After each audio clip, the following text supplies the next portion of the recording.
20 years or until they get citizenship or something like that, then again, people wouldn't be so annoyed when they hear about people getting benefits.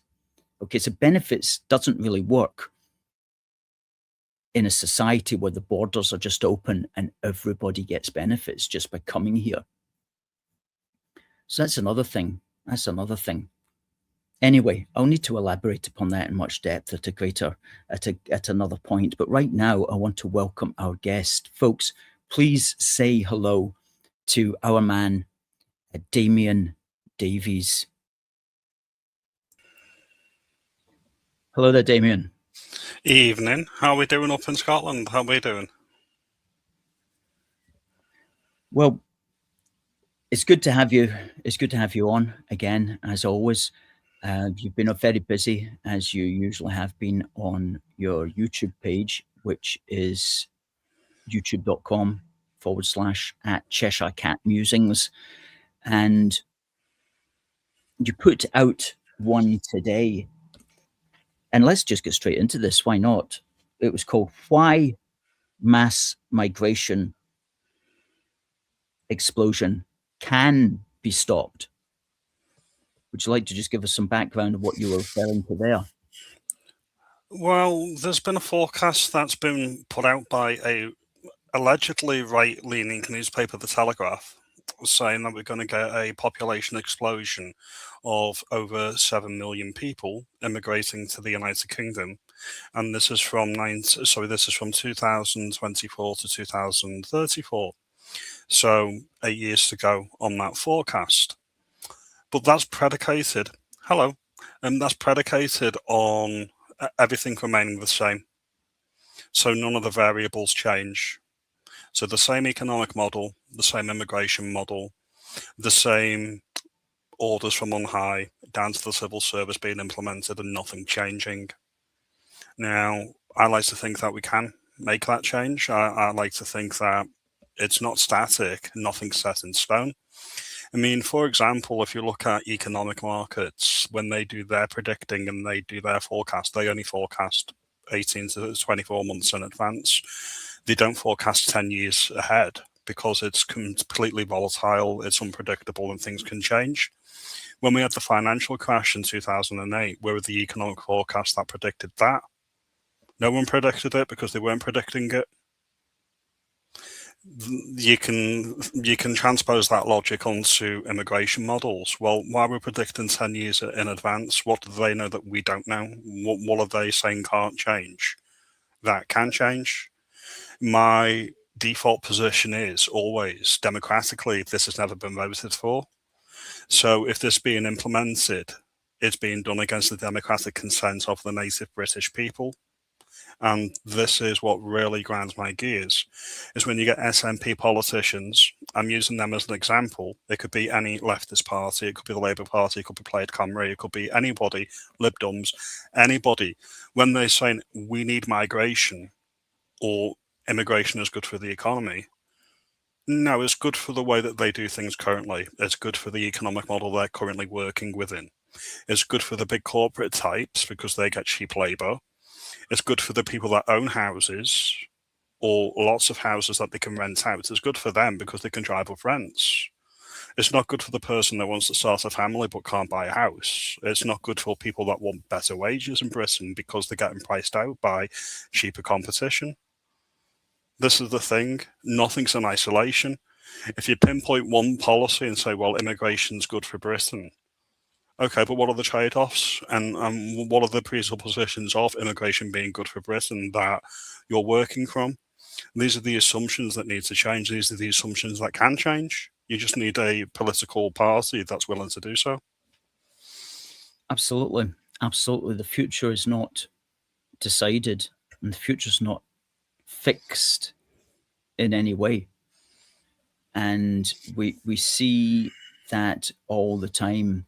There was an article yesterday, I think it was, on the BBC, says Scotland's population was set to fall due to a drop in migration. And you're like, well, that's just not even true. In what sense are they maybe dropping maybe the rate at which it's growing is perhaps dropping slightly, but it's still growing, and it's still growing massively because there's far more people coming into the country and staying in the country for long periods of time than there are leaving. And it's a massive increase. And you know, I've just gets irritated as well by the media who try to pretend that we can't see with our own eyes, you know, what we can obviously see. Oh, that's not the case, you know. Well, it's not just that. I'll give you for instance. Okay, we need migration. Why?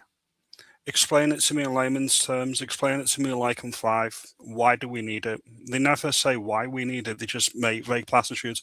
Oh, the service industry need it.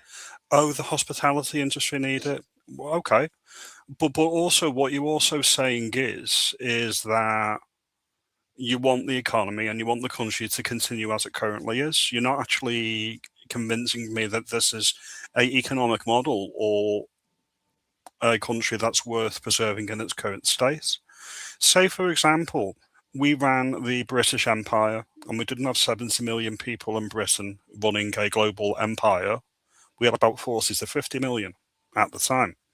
And we managed to administer a quarter of the world's population with far fewer people. So when they say, well, we need all these migrants to preserve the country, no, you need the migrants to preserve the way that you're running the country. Those are two different things. Hi, Catherine. And this is the thing, no one has ever asked me, do I want to have a country that's open to the entire world, or do I want a country that's run for the British people and by the British people? Say, for example, I wouldn't mind taking an economic hit on the country if that means that the country vaguely resembles the country that I grew up in. I'm old enough to remember I used to live in a country where things worked in the 1990s. You could go to a doctor, you could get a doctor's appointment and it'd either be seen on the day or the next day. That's just one example. Now you go down. Oh, sorry, no. In England, you triage yourself. You've got to go online, fill in a form, and if you make out like you're at death's door, maybe they'll give you a telephone call and an assessment, and maybe you'll get an appointment, and that's if you plead. A&E, another example, you could go into A&E in a local hospital and be seen within 2 to 4 hours and be sent on your way. Now you're there for 14 to 18 hours. And it's like, this isn't a country that's working. This is a country that's in rapid decline. Yeah. And the primary driver is migration, because we've not had positive population increase from native-born British people. I think since the 1990s, any migration that's added to the population, that's where the population increase is coming from. It's not from native British people having babies. It's all imported people. So it's like they're not addressing the core fundamentals of what you could be doing, like bringing in nativist policies. So native British people get first dibs on public services. No foreign person should be in social housing. That should be for native people, for example. Another example, put in pro-natal policies. Say, for example, I think either in Poland or Hungary, every time a woman has a baby, obviously it should be married, they get a tax break, so they get a 25% tax cut on income tax every time they have a baby. So by the time they've had 4 babies, they're never paying income tax again. That's something a government could do to introduce, incentive for married people to have more children. Absolutely. That's a good one as well, and it's easily done if there's the will to do it. There's all sorts of pro-family policies, family formation policies that if you wanted, you could do. And even the Scottish so-called government could also do it within the bounds that they have. They could do all these sorts of things if they wanted, but they don't want to do so. They want to run a country as if you would run your own house with the door open to everybody. You can't budget for your week, and you can't even put up people. If you leave your door open and say everybody can come into my house, you can we'll cook for you, we'll put you up. In the come spare one, bedroom. come all. You pull them up in the spare bedroom, someone breaks into the house, you put them in the spare bedroom, don't bother to call the police, just say, my casa, su casa, and don't worry about it, you know what I mean? I mean, you've got a spare room. But then you see all these lefties on these refugees welcome parades and whatnot. Ask any of them, would you put a migrant up in their spare bedroom? Oh, no, I don't. Oh, no, I can't. I can't do that. Oh, my daughter, when she comes back from university, she goes in the spare room. Oh, I'm sure she does. I'm sure she does.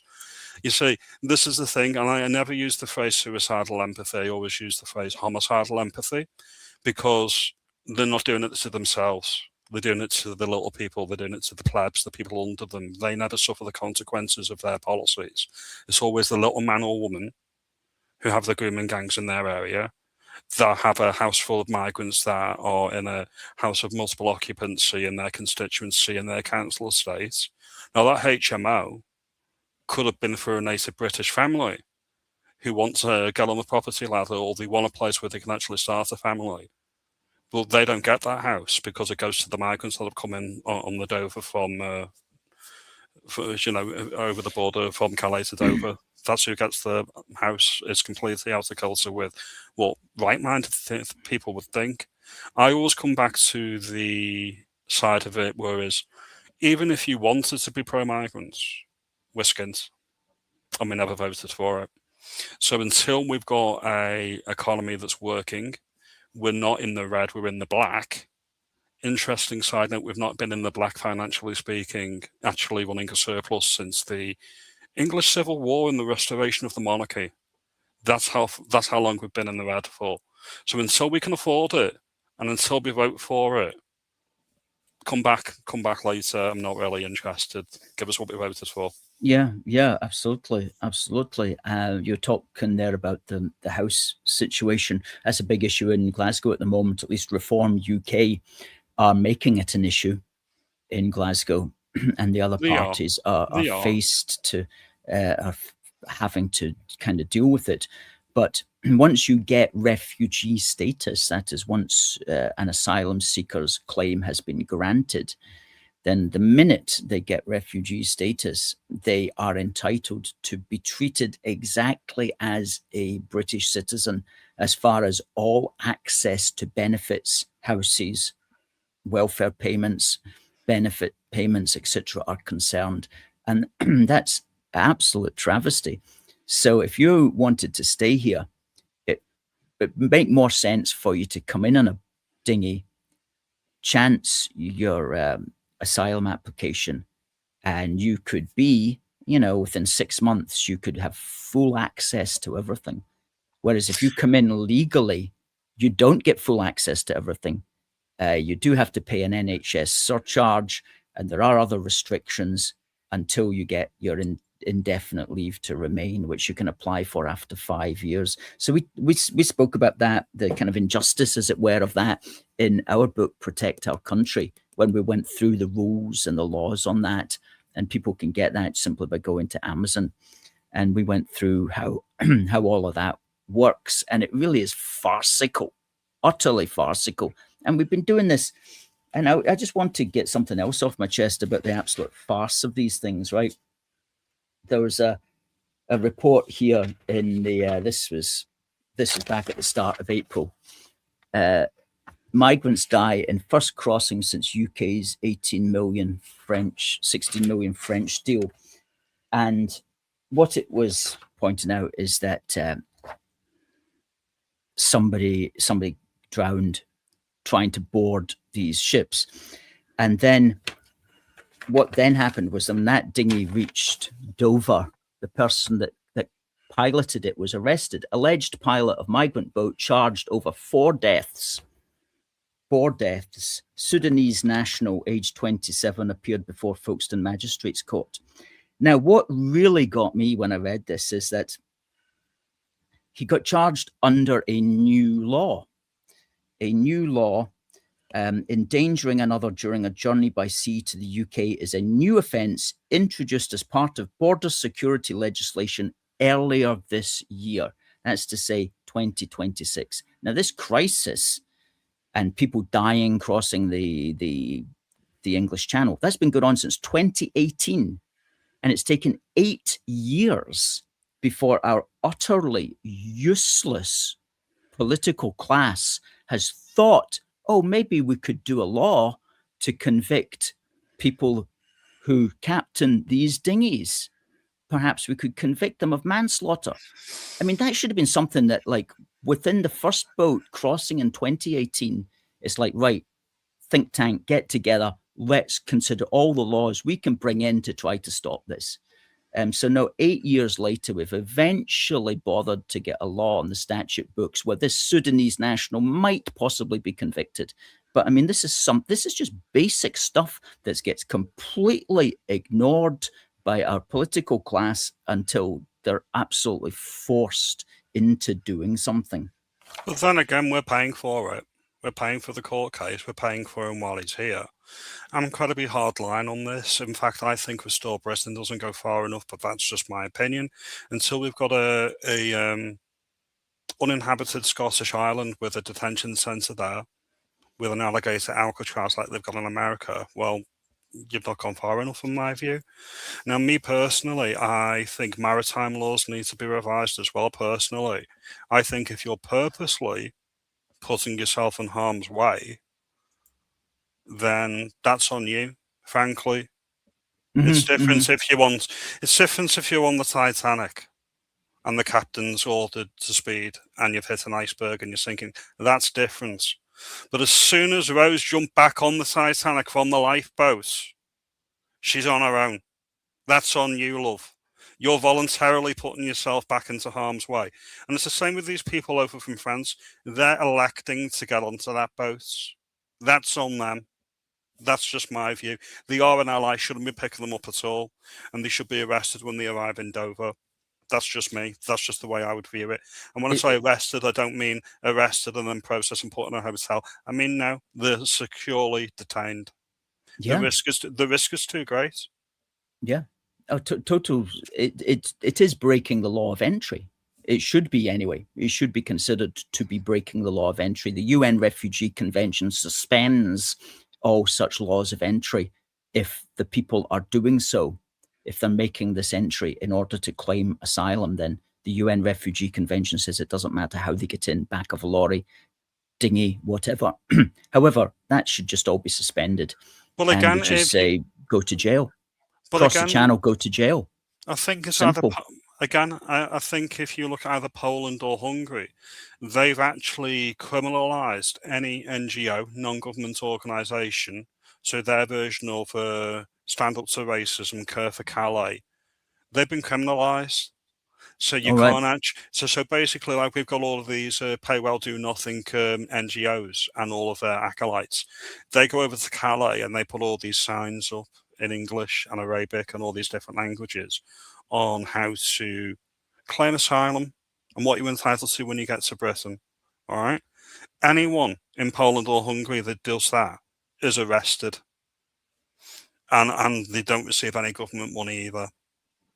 100%. Again, these are policies that our government could be putting in. Yeah. Or at the very least, there should be an equilibrium. Whereas, say, for example, you've got like these left-leaning charities that do this, then equally there should be right-leaning charities that are doing the opposite. So at least there should be a fairness to the system at the bare minimum, where for every right-leaning NGO, for every left-leaning NGO, there's a right-leaning NGO to counter it and let them fight it out between them. Yeah, I agree. Paul raises a good point here. Says we were able to detect planes from a range of 40 miles at night in the Second World War, but today apparently can't spot a boat leaving a French beach on a clear day. Well, absolutely. And of course, we've got all sorts of things called drones and high altitude aircraft and all sorts of stuff that that could be used to spot these things if we really wanted to. But we've never had a government that's ever done anything. The first government to actually start doing things has been, ironically enough, this particular one, with Shabana Mahmood making all the right noises and passing one or two laws that will, if she can get them through anyway, will definitely help, but nowhere near what needs to be done, which is a root and branch reform, and essentially just come out of this concept of asylum. It's just a rip off. It's past its sell by date, and it's one of the concepts beloved of the people who set up the world order after World War II. The order we're still living in, the slowly collapsing order that we're living in, and they'll never give it up. So it's going to be like a whole new younger generation that needs to come in and just sweep all of this stuff away. And that's why there's always hope. There's always hope that these things can happen. Because you can have as many laws as you want, but the law is only as good as the enforcement. So a law's can only work if it's policed or it's enforced. You can have all of these laws on the statute books, but if they're not actually enforced and no one's actually making the laws work the way that they should be, then they should just be repealed. And this is the issue.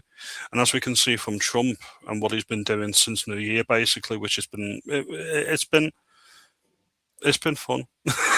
Whether you look at what he did in Venezuela or what he's doing with Iran or whatnot, it shows you that the international law is for the birds. Mice is right to a particular point. Do we agree with everything that Trump's doing? Not necessarily, but what I'm saying is he's doing it, and who's actually stopping him? Not many people, because America's a very powerful country, and they enforce their will by political force. That's what countries are meant to do. This is what we should be doing in the border, down in the Channel, military down there, Navy. You know what I mean? This is what we should be doing. This is common sense. This is security of the realm. This is defense. There should be textbook. Nobody should be able to argue against it. Yeah. Oh, I'm with you on that. We do need serious change. What's your thoughts then on you mentioned Restore Britain there? Are you involved with them in any way? I'm a member, but I've been a member before they were a political party. When Rupert Lowe set this up in August or July last year, I became a member when it was a movement rather than a political party.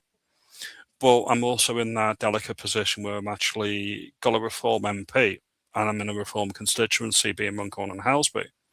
So I've got a delicate balancing act here, because I can, on the one hand, acknowledge that my Reform UK MP is a vast improvement on a Labour backbencher. And if you get a lot of Reform MSPs after your election, they're going to be a marked improvement on anything that you've had up there for quite some time. However, you need to caveat that, because should we be settling for, well, the better than what we've had before? Because my MP, she is responsive, she is visible, and she's doing a good job in my view. That's Sarah Poachin. However, we can do better. We shouldn't have to settle for, well, they are pretty decent. We should have excellent MPs. No party's entitled to my vote, and that's the way it should be. Certainly at this moment, they're the only game in town, because I don't know if is Restore Britain even standing anywhere at these elections? One constituency, which is Rupert Lowe's constituency, Great Yarmouth. So they're only in that particular town, so that particular council. Nothing else is up for grabs for Restore Britain currently. But I do know, because they have announced this, they are fielding Scottish candidates in your local elections next year. Okay. But then that's a year away. Yes. I've actually got a meeting in my constituency with Restore, because they've set up branches all over the UK, and that's next week. However, obviously they're not going to be doing anything in the locals this year, or your devolved election, or in the Senate in Wales. They're not doing that yet. They're doing it bit by bit. So they're making some decent noises. They've said nothing I disagree with. However, it's early doors. Reform UK is the only show in town currently. We have to make the best with what we've got. I mean, that's just being pragmatic. Yes, as far as coming out with strong ideas about setting the country to rights, it's the only game in town as far as new ideas and new policies and a different group of faces is concerned. Well, we'll see how they do. Well, here's the thing as well. Next week. With Reform UK, they are going to rump home next week in the locals, I think. but they've had nothing to the right of them. They've not been defending that right flank. They pretty much assumed that nothing to the right was ever going to be there. So they got complacent. So I've noticed that there's been a hardening of the rhetoric, the hardening of the policy from Reform UK since Restore Britain has come in. So all importantly, that conversation is moving ever further rightwards, and that is a great thing, and no one can argue with that. Even if you're a Reform voter, you've got to appreciate that having that on the right flank currently is shifting the conversation away from the left. Yeah, yes, that's one thing that is doing now. Damien, what we'll do next Wednesday, which is the eve of the election, I think we'll have you on again, and we'll have another couple of folk on as well, and we'll have like 4 of us, and we'll just have like an hour's discussion. I think that's maybe how we'll do next weekend's program, if that's cool with you. In the meantime, folks, Damien is at youtube.com/at Cheshire Cat Musings, all one word. Any final words before we bid you goodbye, Damien? Is your local election on the same day as ours? Meaning, so when I say local, I mean not your councils, but your devolved election is it next Thursday? Yeah. Is it the same day? Yeah. And so, Yeah. so it's all on the same day. Then we've got the locals in England, and you've got your Mickey Mouse Assembly and the one in Wales as well, all on the same day. Yeah. Yeah. Yeah. It's a day of elections. A day of elections on the Thursday. Although we won't know the votes in Scotland are not being counted until the Friday. Don't ask me why. Probably just to be different. Probably just to be awkward. They're deciding to do it on the Friday. First time ever. So we're not going to know by Friday morning. We're not going to know until Friday afternoon. Anyway, that's the thing. But we'll speak to you next week, Damien. And it's been good. There's been a lot of comments that I didn't want to put up for them. I didn't want to break your train of thought, but a lot of comments on YouTube and on Facebook. So thanks very much for coming on tonight, and we'll see you next week. Well, I very much appreciate your time, Alistair. Thank you very much for having me on. It's appreciated, and we'll catch up next week. Great stuff. See you then. Have a good evening. Thank you. Good stuff. That's Damien. Now, folks, just before I say bid you farewell, we do have a crowdfunder running. Now, as it happens, it's not going to end until this time next Wednesday. So we're into the last week. Now, the good news is that we have actually reached what we were aiming for. But hey, there's always room for more. There's always room for improvement. So if you were thinking of giving some money and you haven't done so yet, then now's your opportunity. Please go to crowdfunder.co.uk/spring 2026. And we've got a few rewards there. Okay. You can get a wee book for the union along with a large Union Jack mug. We'll be happy to ship that off to you. That's a particular reward for a certain amount of donation.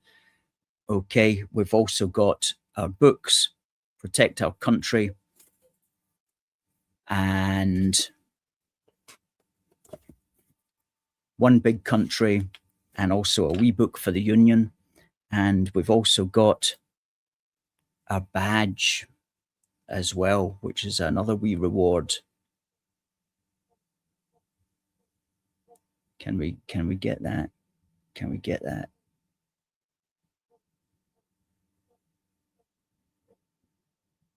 There you go. And so that's Crowdfunder. Let's get the Crowdfunder address up there. Please check it out. As I say, we've got one more week to go.